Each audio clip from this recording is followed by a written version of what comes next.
Bonjour, cette vidéo s'adresse à des élèves de première technologique. Il s'agit de déterminer une fonction dérivée en utilisant le taux de variation. L'énoncé de l'exercice est le suivant, soit f est une fonction définie sur R par f de x égale 3x au carré plus 4x. On demande de déterminer la fonction dérivée de la fonction f en utilisant le taux de variation.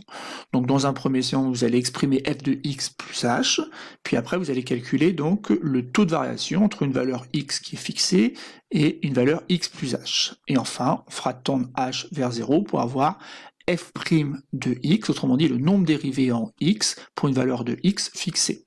Je vous conseille d'appuyer sur pause, d'essayer déjà donc dans un premier temps d'exprimer f de x plus h et de simplement après lire la suite de cette vidéo afin d'avoir une correction. Donc on se donne un x réel fixé et un nombre h réel non nul. Et ensuite, on va exprimer f de x plus h. Alors c'est pas très compliqué, il suffit simplement de remplacer x par l'expression x plus h. Ça devient donc 3 facteur de x plus h au carré plus 4x plus h. Alors on fait bien attention de remplacer x à chaque fois par x plus h. Ensuite ici il faut reconnaître une identité remarquable, donc je vais laisser le 3 de côté dans un premier temps et développer. Donc ça fait x au carré plus le double produit, donc 2 fois x fois h, que je peux écrire 2xh, plus h au carré.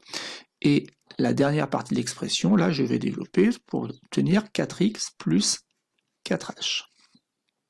Il me reste donc ici à tout multiplier par 3, tout le contenu des parenthèses, pour obtenir donc 3 fois x au carré, 3x au carré, 3 fois 2xh, donc ça fait 6xh, plus 3h au carré.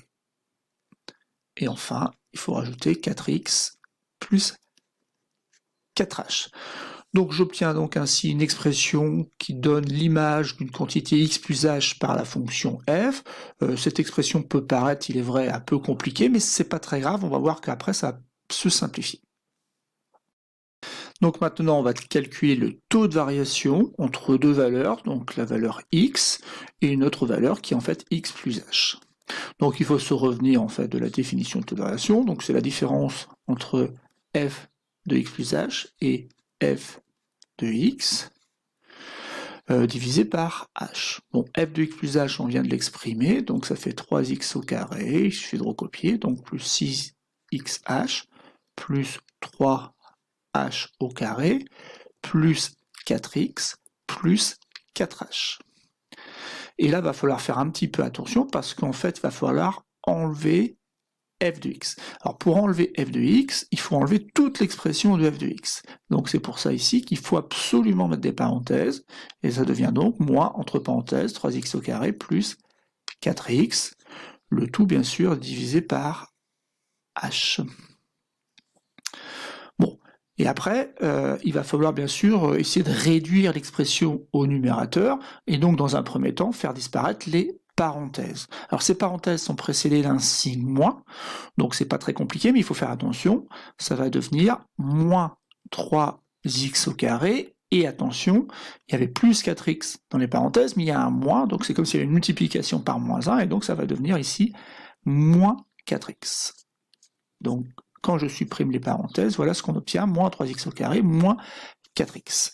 Et après je fais attention, je regarde un petit peu, je me rends compte que finalement 3x au carré, ça va partir avec les moins 3x au carré.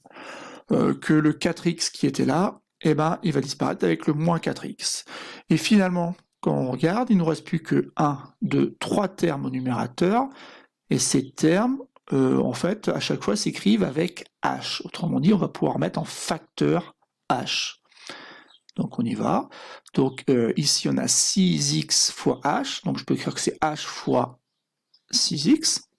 Ici, on a 3h au carré, donc je peux mettre h en facteur, et il va me rester donc 3 fois le nombre h, parce que quand je vérifie, h fois 3h, ça fait bien 3h au carré. Et enfin, ici, j'ai 4 fois h, c'est peut-être le plus simple, du coup, quand je factorise par h, il me reste 4. Et donc le tout divisé par h. Et ben, si j'ai factorisé par h, justement, c'est pour simplifier. Et donc, en tout et pour tout, il me reste 6x plus 3h plus 4. Alors là, c'est l'expression du taux de variation entre la valeur x et la valeur x plus h. Mais nous, ce qu'on veut, c'est déterminer la fonction dérivée de la fonction f en passant donc par ce taux de variation. Donc, alors, il faut se souvenir qu'en fait, ici, pour la valeur x qui est fixée, eh ben, on va faire tendre h vers 0. Alors, si je fais tendre h vers 0 dans cette expression, regardons ce que ça donne. Bon, 6x, tout comme 4, en fait, ne dépendent pas de h. Donc, en fait, quand h tend vers 0, ça ne bouge pas. Par contre, 3 fois h, 3 fois h, c'est 3 fois quelque chose donc qui tend vers 0. Donc c'est comme si c'était 3 fois quelque chose qui ressemble à 0,000000001. Bon, vous vous en doutez, ça fait pratiquement 0. On dit que ça tend vers 0. Plus h est proche de 0, plus 3h est proche de 0. Et donc en fait, eh ben, j'obtiens 6x plus 4. Alors ça c'est quoi? Eh ben, c'est le nombre dérivé en x pour la fonction f. Et donc ainsi, on vient de définir finalement la fonction dérivée de la fonction f, qu'on écrit f' de x, et c'est égal à 6x plus 4. Alors ça, pour juste une petite parenthèse, ça sert à quoi? Ça sert à calculer le nombre dérivé, mais en le faisant pour toutes les valeurs de x. Par exemple, si vous me dites que x vaut 10, de tête, on peut calculer le nombre dérivé en 10, et on fait 6 fois 10, 60, plus 4, 64.